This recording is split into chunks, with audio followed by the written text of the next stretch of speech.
như là sương khuya tan vào đêm quên tan. No, just to the 12. To the 12. I got here on the 2nd. Very good. After the 12, you have to ask one of the sisters. Taking care of this. Okay, I will. I only see you every day. People might think I'm your boyfriend.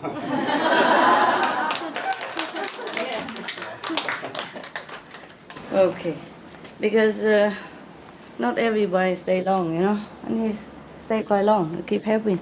I appreciate your help. Yeah, you're a very good boy. Good boy. Good boy. It's just I'm fed up with so many gossips. Yeah. I need to ask an old lady who stays long to take care of this for me. But they're busy, you know, cooking and whatever.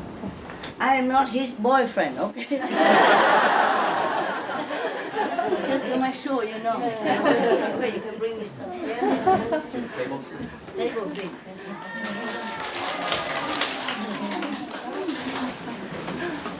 Okay?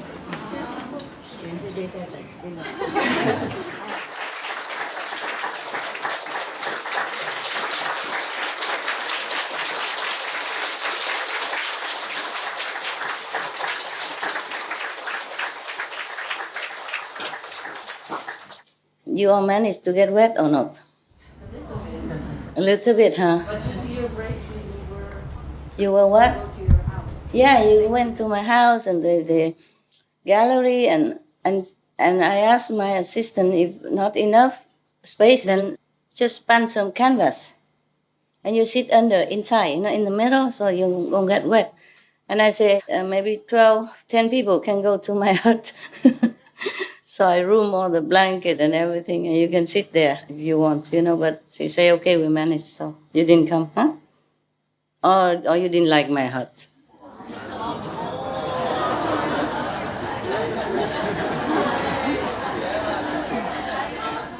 Or she didn't tell you? Didn't tell, huh? Yeah, didn't tell. Otherwise, everyone wants to come. Yeah, if everyone wants to come, then it's pointless because you get wet. It's only about 3 meters under the roof, you know, under cover. In my hut, you can sit maybe 2 people. Yeah, maybe 2 people lie under the bed and 2 people sit in front of the bed. That is maximum capacity. Because on top of the bed, there's so many things already, you know. I move things from my house there so that the house will be free. And under the bed is where I sleep. So I move all the bed and things, and then 2 people can sleep there. I mean, lie down meditation. Yeah? You think if you lie down under my bed, you can meditate well, right? You're wrong. When I lie down there, I sleep. So the sleeping energy might affect you. Okay, I read you one more story of some of the scary stuff. No, not really that scary. Just to remind you of the karma, the karmic retribution that we cannot always avoid. And then later I read you some nice story. Another sutra. Yeah.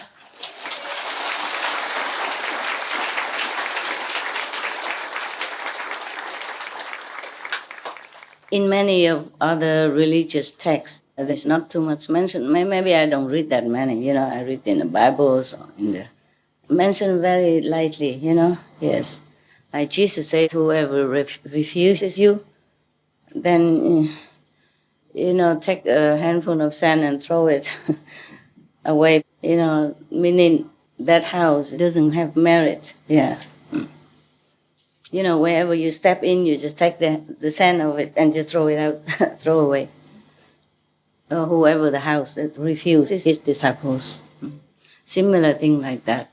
Or they mention like hellfire, temptation of the devil, but not so particularly detailed like in the Buddhist sutras. Therefore, I'm reading it to you. Sometimes before I also mention many times, and I also read some Buddhist stories before, you know, many years ago or sometimes now and then, because it's so detailed, Okay? In case you're curious to know what hell is like, now that you can't go there anymore. You wonder if the master is hiding something there and doesn't want us to go. So I check it out for you. The Buddha already checked it out. So I'm telling you, okay? Not because I encourage you to follow Buddhism, that Christianity is inferior. It's not like that. No. Okay? Our religions are similar, rooted from the same beginning, from the light and the sound. And later I will read some of that, and then the Buddha mentioned the sound. He said, the sound hearers of such and such levels, etc. I read it to you later. And many other sutras Buddha always mentioned about the sound. Like all the bodhisattvas rely on the sound stream to come down to this earth to save sentient beings. And all the saved sentient beings rely on the sound stream to go to, heaven or Buddha's land. Something like that. But of course, as in our group, we practice the sound, the hearing of the sound, the inner sound, yeah? Hearing with the inner ears, seeing with inner eyes. But I don't always say that in every lecture, because you know it already. I don't always, maybe I say it in the open lecture, but not in the group, yeah? And during the lecture, I mention only a couple of times of the sound hearing and the light seeing, yeah? And the rest I explain why, and I refer to Bibles or sutras, etc. Yeah? Therefore, it's the same with the Buddha. He doesn't always mention the sound and light and stuff like that. But we see the Buddha has light all the time, and he mentions sound hearing sometimes. Yeah? Okay. A lot is mentioned in Lotus Sutra about the sound, many times, more than in other sutras. But it's likewise, we don't always mention it. Here even, yeah? Because you knew it already. Yeah. Okay, now you see, huh? Okay, this one is about the fish who has 100 heads. Okay. Takes a lot of thinking. Let's see why. Why the fish has so many heads. We should really thank the past masters, monks and nuns and scholars who had taken time to record the Buddha's teaching after the master's nirvana. And also for the past and present persons, lay or monks or nuns who have really dedicated themselves, sacrificed their time and precious health or under any difficult situation to translate this so that I can read it to you. And we have to thank them. And may they be blessed forever by all the Buddhas, past, present, and future. May their merit be immense. May they be liberated forever. Thank you.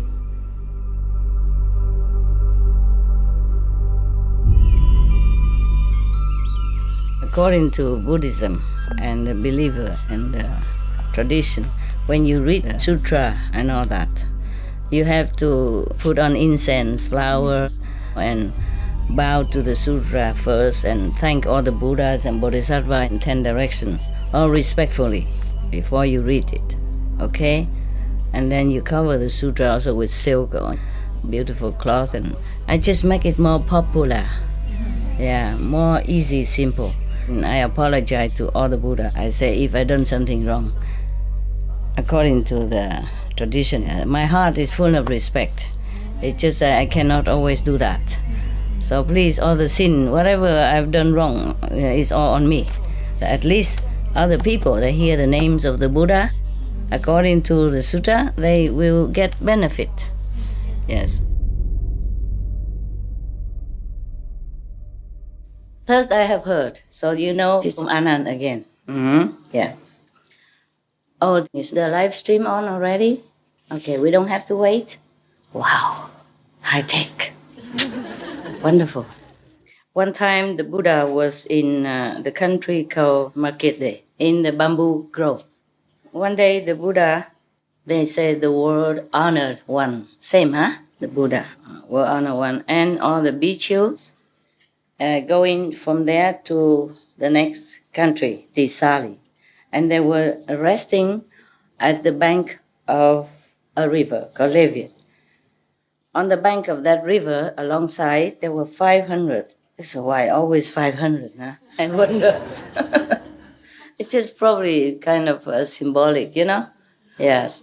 Like I asked, how many people are left over in the rain? They say approximately 500.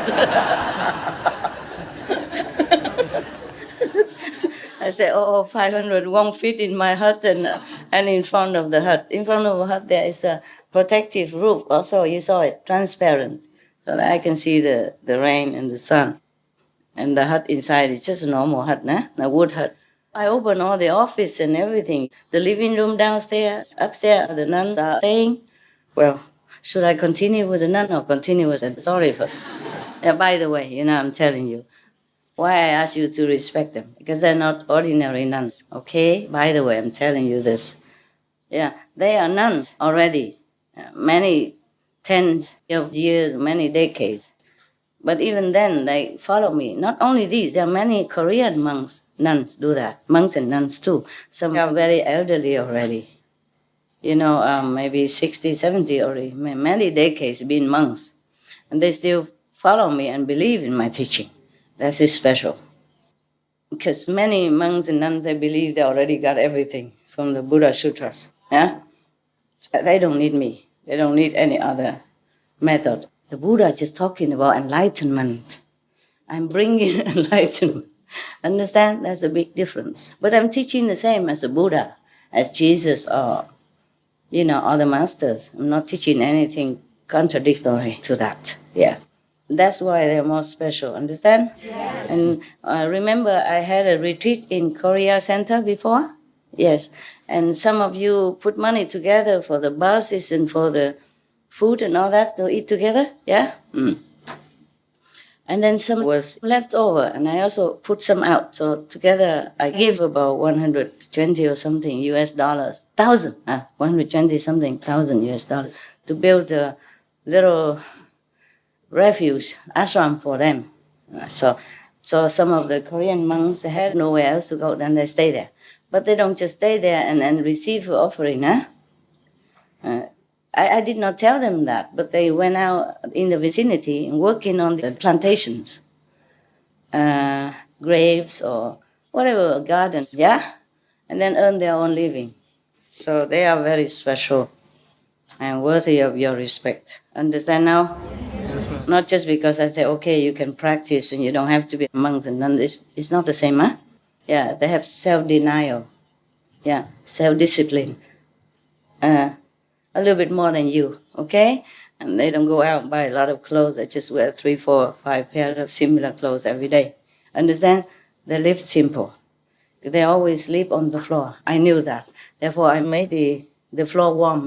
This is a warming floor system because it's a new house, so we can do that. They did not build it yet. So I built it, I specified and make the floor warm. Is it still warm? The floor? Yes. So in winter, Korea is very cold. Even then, they sleep on the floor. So I specified to make the floor warm. Warm under the floor instead of on the wall only or from the ceiling or from aircon.